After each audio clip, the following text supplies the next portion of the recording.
Hey y'all, Mike with Cardboard Kingdom. Welcome back to another Disney Lorcana video. Today is the 7th of March. Happy Arcasia Island release day. Got a couple hours till the LGS opens here. We'll be heading out there shortly. Cannot wait to get the day started and get some packs. The cards are looking amazing. Saw some enchanteds on Twitter that people pulled. They look really, really good. I'm just, as you can tell, I'm giddy for the set. We've been waiting a long time. I am fired up for Arcasia Island. Fired up to spend some time at the LGS, open with the fam, etc., etc.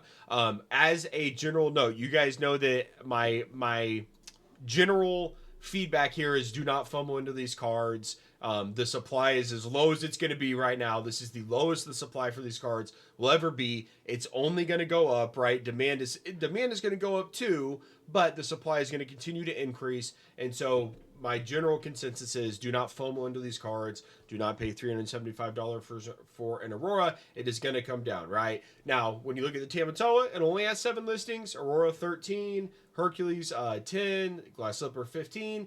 It's low for a reason. People are going to want to collect this card. People are going to want to put this card in their deck. It's going to see a higher sell-through rate than the other enchanteds, even at the elevated price. And so this is one at 284. I'm not buying it, but I'm also going to open a lot of packs today and hope to pull some myself.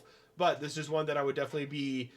This is one that I'm going to be monitoring very closely because I could see it going above 284, but I think that would be a little bit of an anomaly. So we're just kind of sitting on the sideline there. Now, what I think might make sense as a buy today is getting your cold foils. The reason why I think that is because we have seen a significant trend across the entire market, whether it's going back to Azure Sea and Shimmering Skies, or going all the way back to the first chapter and then Rise of the Floodborn. We've seen cold foils really start to move as of late. You look at something like the Pete Games Referee, you're pretty much at $15 for the lowest listing on the market, and there's only 5 listings in total for a cold foil Pete Games Referee, only one of them having a playset, which would look like an $80 order to get a playset of Pete Games Referees. Now, obviously, this is a very meta card. Steel goes very well with a lot of different decks, and so Pete, there's a lot of people that want Pete. Now, Pete's an uncommon, right? And so he's getting up there even with the increased just overall amount of the cards out there from a sheer rarity standpoint.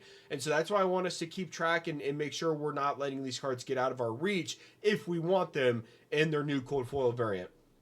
A couple reasons for that. First and foremost, we have the new foil, the full art foiling. I don't know if full art's the proper way to say it, but the entire card is now foiled, where in the past that card was only foiled pretty much around like the character art. It is now the entire card. These cards pop a lot more. They're going to be a lot more collectible, in my opinion, and a lot more people are gonna see them and be like, "Oh wow, I want to put this in the binder, put it in the collection, display it, whatever it is." And that's going to be a lot more likely for this set than any other previous set. Now, in combination with, obviously, we're in the next set, the Disney machine has done its magic, the demand has grown. If we see any sort of slight decrease in print amount or availability, we're going to start to see these get bought up very, very fast. So that's another reason why I want us to just kind of stay locked in, make sure we're not letting these cards get out of reach when, let's say, maybe today they get down to $5, but then next week they're 15 and we're sitting here like, man, I would have really wanted 4 of those, right? So I'm not saying just go out and buy all your cold foils, point blank period, get them all today, but I think it's worth monitoring.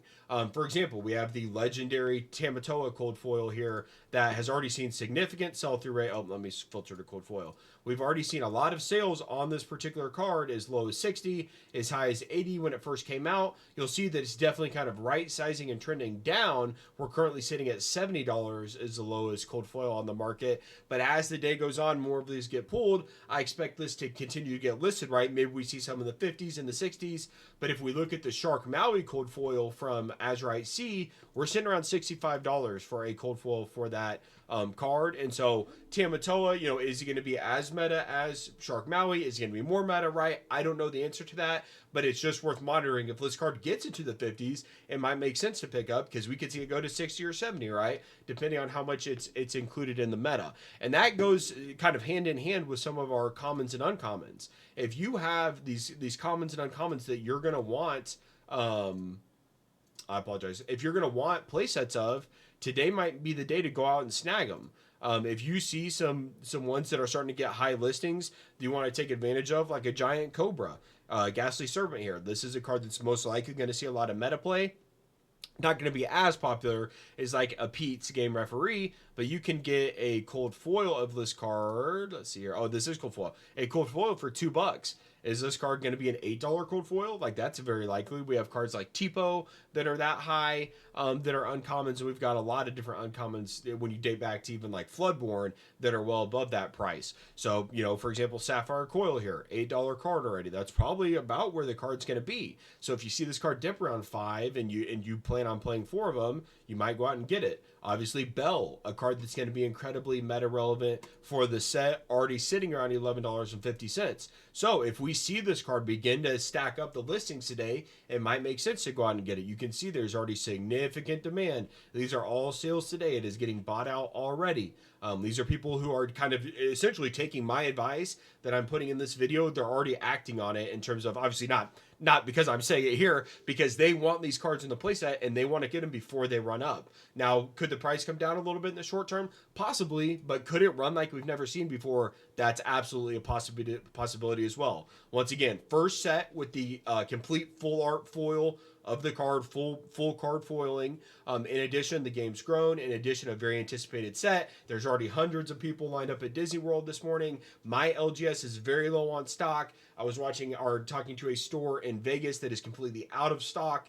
They sold every box they have. They don't have any even to open to have singles for the store.